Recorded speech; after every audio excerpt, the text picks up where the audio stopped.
Et coucou les copains, comment ça va bien? Moi ça va nickel. Alors comment ça s'est passé cette Saint-Va-t'en loin? Bon alors cette semaine un sujet tout autre qui, qui me tient à cœur aussi parce que c'est le sujet de la musique. Alors bon, je précise déjà d'entrée, je suis pas chroniqueur musical, hein, c'est pas mon boulot. D'ailleurs, je vais vous donner deux chaînes sur lesquelles aller voir si vous voulez un peu plus de détails et d'analyse poussée de ce sujet qu'on va aborder aujourd'hui, de la part de gens qui sont spécialisés, qui font que ça, et leur chaîne n'aborde absolument que ces sujets-là, quasiment.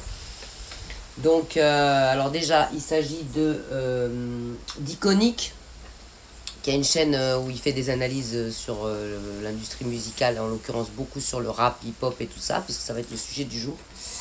Et une nana qui s'appelle Lovie aussi, sa chaîne aussi, j'aime beaucoup.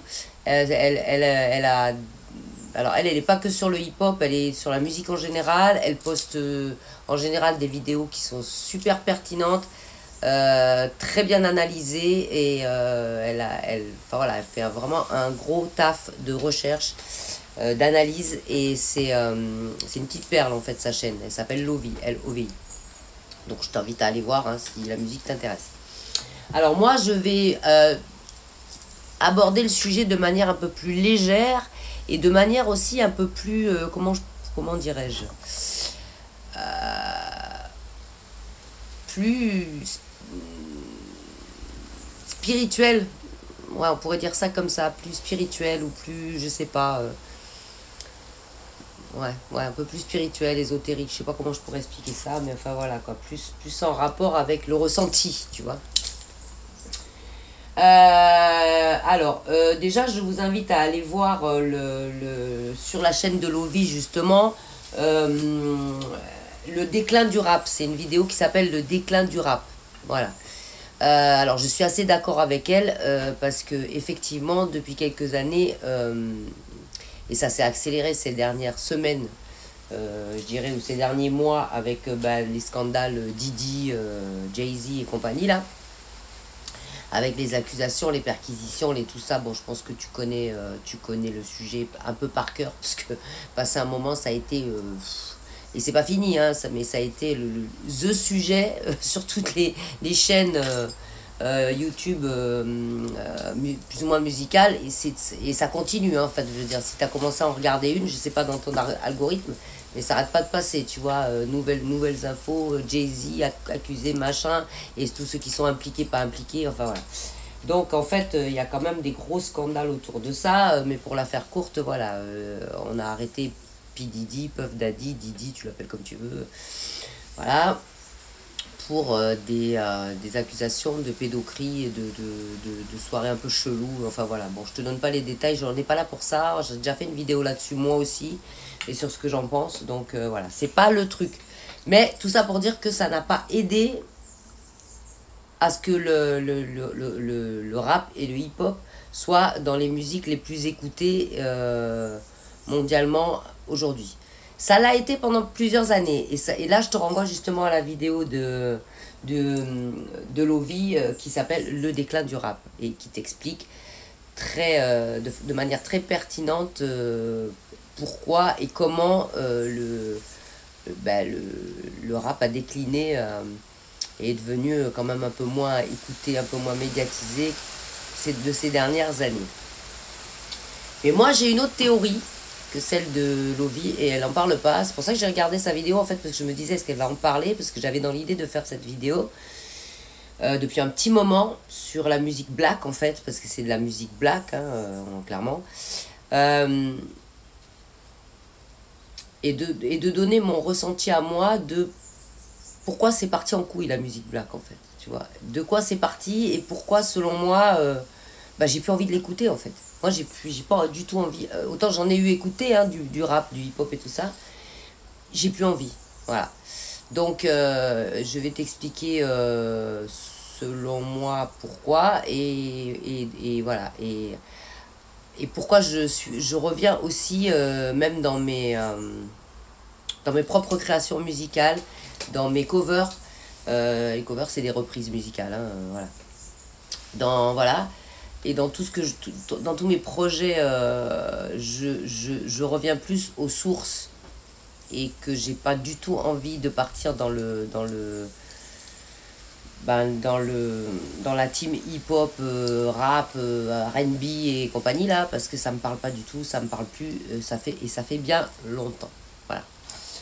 Alors déjà, moi, j'ai un gros problème avec l'industrie musicale, qui est devenue plus du tout une place qui gère la distribution de la musique, mais un gros business. Alors ça l'a toujours plus ou moins été, mais là c'est de pire en pire. C'est juste une histoire de fric. Il n'y a plus d'âme dans l'industrie musicale. C'est fini, ça fait très longtemps qu'il n'y a plus d'âme là-dedans. Et à mon grand désespoir. Donc en fait, moi, si tu veux, j'écoute de moins en moins des artistes qui passent par là, qui passent par la grosse machinerie musicale là, de l'industrie. Et les grosses maisons de prod et tout ça. Et j'écoute de plus en plus des artistes indépendants, des artistes que je découvre sur la toile, tu vois, des artistes qui font de la musique plus ou moins chez eux, quoi, dans leur chambre et tout ça, et qui essayent de se faire connaître via les réseaux, via Spotify, Deezer et ce genre de trucs. Parce que déjà, d'une, j'ai pas la télé, donc je peux pas écouter ce qui passe sur les gros médias, et de deux,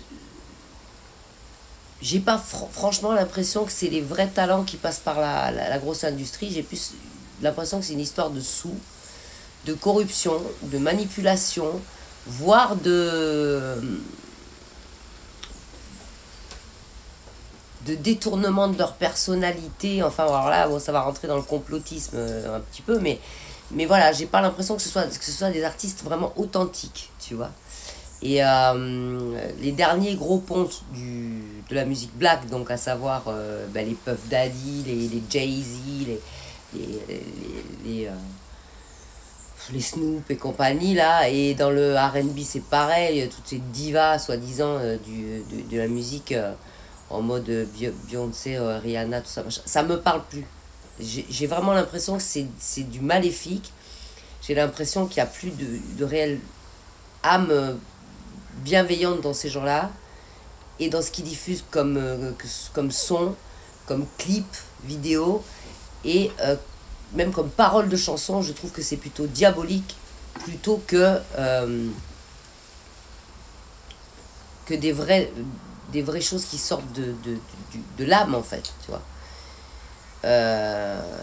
Parce que c'est quoi l'origine de la black music? C'est quand même de base le negro spiritual, tu vois, au-delà des musiques ancestrales de l'Afrique, etc., machin, et des musiques folkloriques de chaque continent. Mais au-delà de ça, quand la musique a commencé à toucher un plus large public et à être un peu plus diffusée, c'est parti de quoi? C'est parti des champs de coton, faut pas se mentir, tu vois.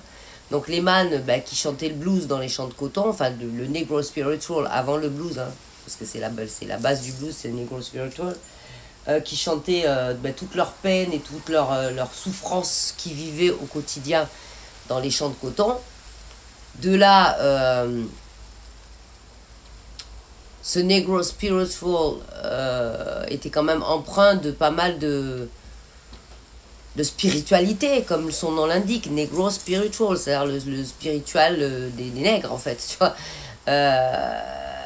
C'est pas péjoratif, hein, ça s'appelle comme ça. Ces mecs-là, c'était plus des appels en mode Dieu vient me sauver de toutes ces souffrances que je vis au quotidien dans ma vie de misère. C'était plus ça de base, la musique black, tu vois.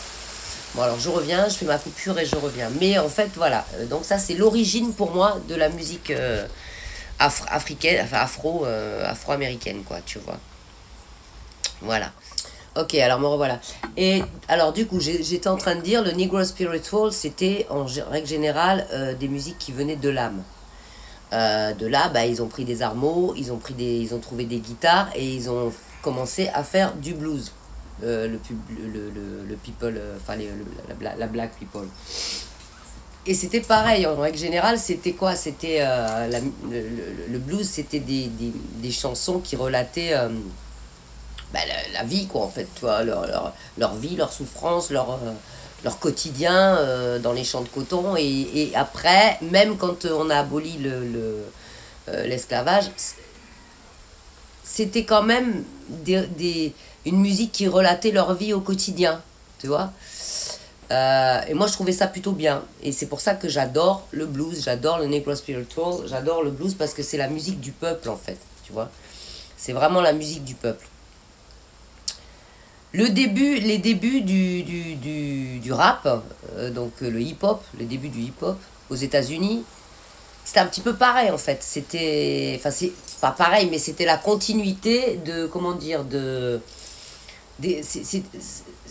au niveau des paroles, c'était quand même toujours des récits des mecs, de ce que vivaient les mecs dans les ghettos, les bandes rivales, leurs problèmes de précarité, leurs problèmes de dangerosité dans leur quartier, des gens qui n'avaient pas d'avenir, donc qui partaient dans la violence. Mais en tout cas, c'était des récits de leur quotidien.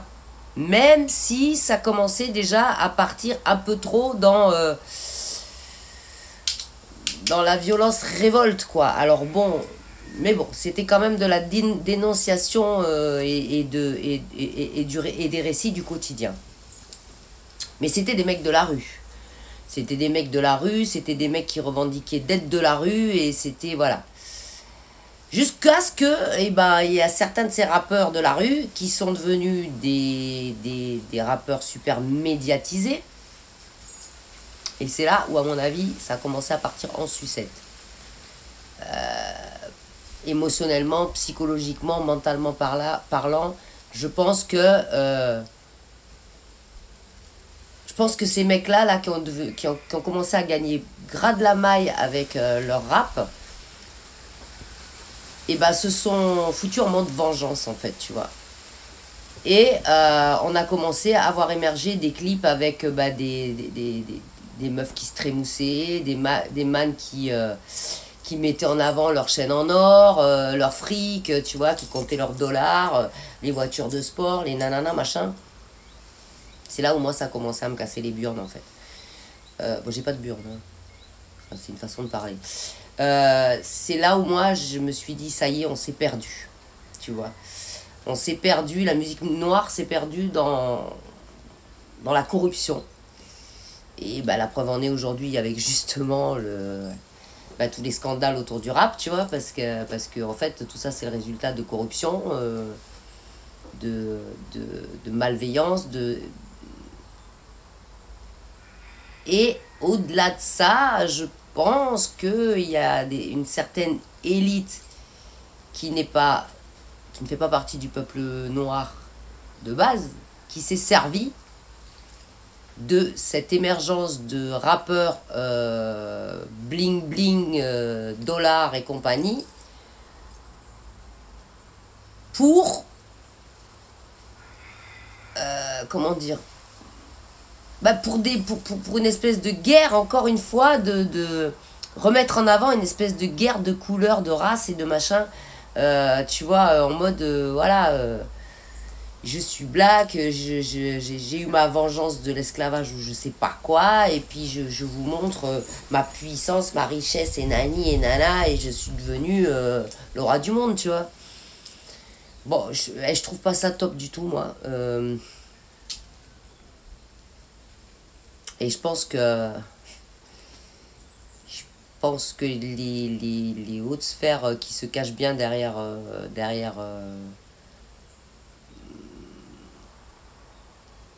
voilà, enfin, qui sont puissants mais qu'on voit pas, se servent de tout ça. Et je pense que le Didi là, il a été très malveillant, c'est très grave ce qu'il a fait, mais je pense qu'il a été instrumentalisé par une élite aussi. Et qu'il a été instrumentalisé, mis en avant, dénoncé par une élite pour justement que eux-mêmes se protègent, en fait, que cette élite-là se protège des malveillances qu'ils font. Et et que toute la faute, bah, évidemment, retombe sur des mecs comme Jay-Z, Diddy et compagnie, parce que c'est des boucs émissaires selon moi. Tout comme c'est un autre sujet, mais tout comme la communauté LGBTQ, pour moi, sont des boucs émissaires de gens beaucoup plus influents dans l'ombre. Et voilà. Et en fait, ils se servent de ces gens-là, comme ils se sont servis de l'industrie du hip-hop pour cacher leur malveillance à eux. Tu sais, comme en mode, c'est l'arbre qui cache la forêt, quoi, selon moi, tu vois. Voilà. Mais bon, tout ça pour dire que si on s'en tient au sujet musical, pourquoi j'écoute plus de rap alors que j'ai écouté du rap US pendant des années, quand j'étais jeune, que j'avais 18 ans et tout ça, j'écoutais, tu vois, les Ice Cube, j'ai même écouté Run DMC à l'époque et tout ça, enfin je sais plus, j'ai plus les noms en tête, mais tu vois, qui dénonçaient les injustices encore que les Noirs subissaient aux États-Unis en mode 911's joke, enfin je sais plus de qui c'est ça, mais voilà, tu vois, c'était vraiment de la musique black encore, de la rue encore, tu vois, c'était encore de la musique de la rue. Or, après, c'est devenu, non, c'était plus de la musique de la rue, après c'était de la musique de gros pontes qui tiennent des maisons de disques de rap là et qui ont un pouvoir sur toute l'industrie et qui en profitent pour manipuler des jeunes artistes. Et là, moi, ça me parle plus. Tu vois, à partir de là, ça ne me parle plus du tout. Parce que moi, j'estime que la musique, c'est une forme d'amour universel, que si ça commence à être empreint de manipulation, de malveillance et de perversité et de tout ça, moi je me casse, en fait, tu vois, clairement, quoi.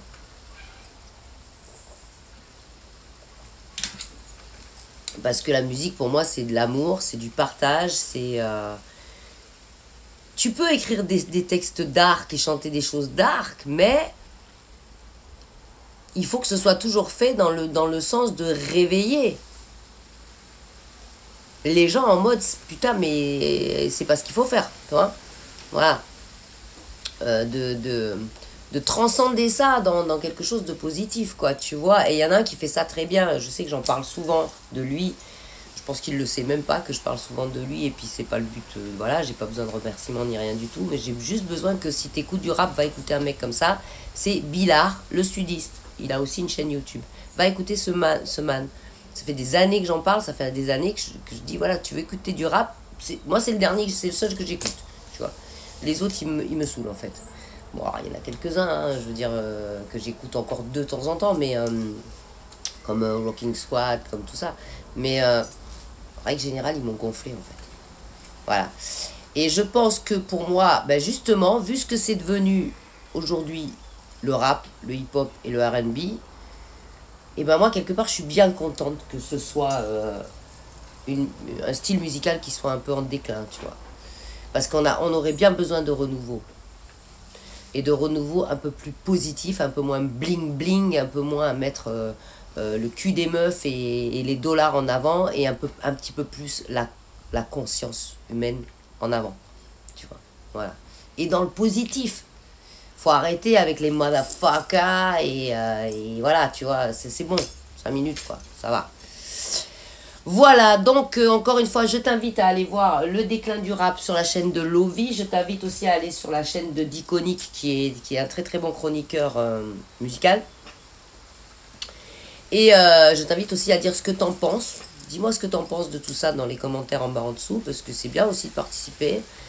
Et encore une fois, moi, je ne sais pas, ne viens pas critiquer mon manque de connaissances, parce que je ne suis pas chroniqueuse de musique. C'est juste mon avis spirituel. Et pourquoi je me suis éloignée de ce style musical-là. Voilà, sur ce, je te souhaite une bonne semaine. Je te dis à la semaine prochaine, à mercredi prochain, même endroit, même heure, pour un autre sujet. Des bisous. Bye bye.